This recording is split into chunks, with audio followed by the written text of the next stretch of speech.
In today's weekly update, SpaceX launches multiple Falcon 9s, North Korea fails on an orbital launch test, and some bad news for Boeing Starliner. Have much more to talk about, so let's not waste any more time and get right into it.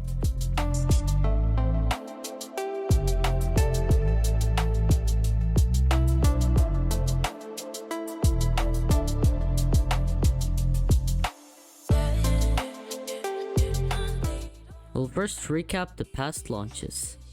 By the way, we're going to talk about some launches from previous weeks, so just keep that in mind. Starting on May 26th, Roscosmos launched a Soyuz 2.1B from launch site 1S at the Vostochny Cosmodrome. This launched the Condor FKA No. 1 satellite to a geostationary orbit. The launch occurred at 5:14 p.m. Eastern Time.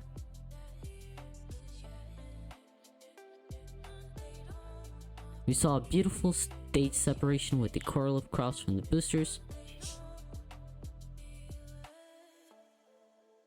Then we have Arabsat 7B launching on top of a SpaceX Falcon 9 from Launch Complex 40 at the Cape Canaveral Space Force Station in Florida, launched on May 27 at 12:30 a.m. Eastern Time.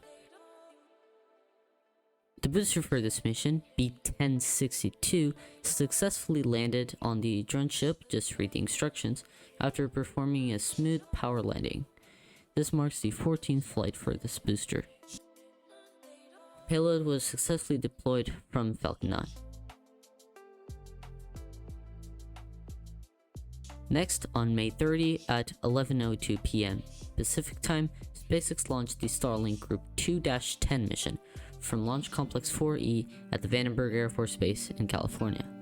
After a successful MECO and stage separation, the booster for this mission, B-1061, successfully landed on the drone ship Of Course I Still Love You, marking his 14th flight.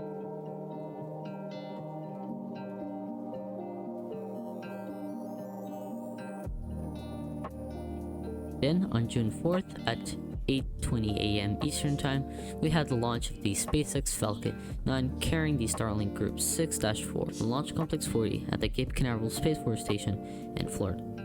After a beautiful morning launch, Falcon 9 ascended, carrying 22 version 2 mini Starlink satellites into low Earth orbit.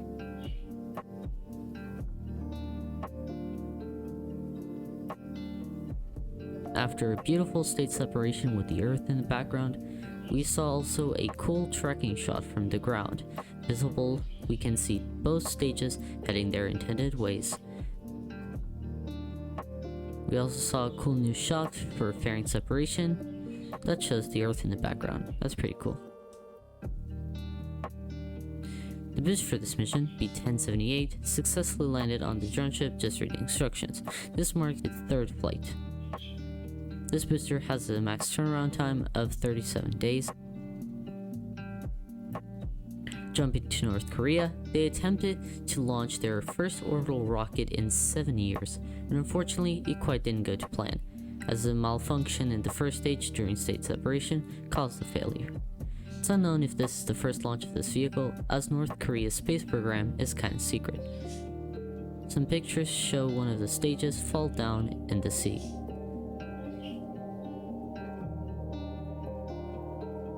Upcoming launches. We'll start off by mentioning the CRS-28 mission. This will carry the IRO's solar arrays and a bunch of other cargo to the International Space Station, scheduled to launch from Pad 39A in the Kennedy Space Center in Florida. The original launch was scrubbed, so hopefully this goes well. Then there's some sort of Chinese launch which I don't remember nothing about, so I'll put some random info that I found online on screen.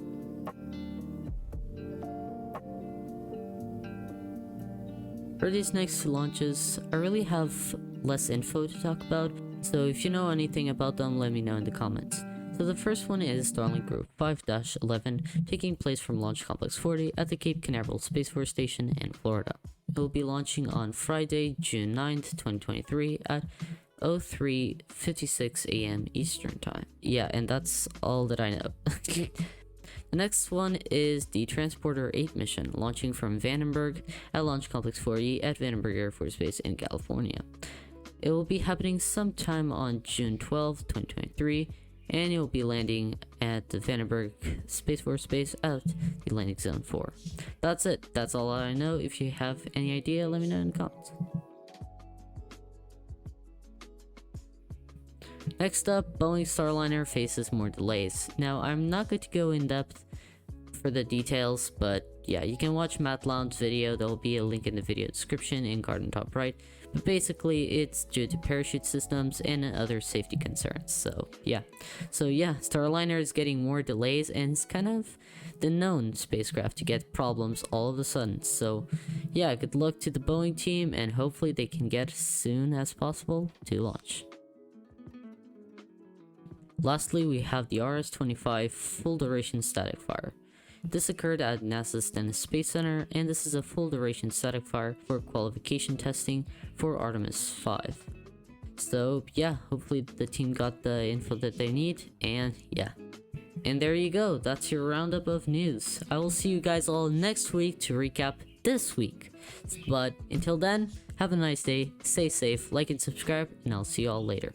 Thank you for watching.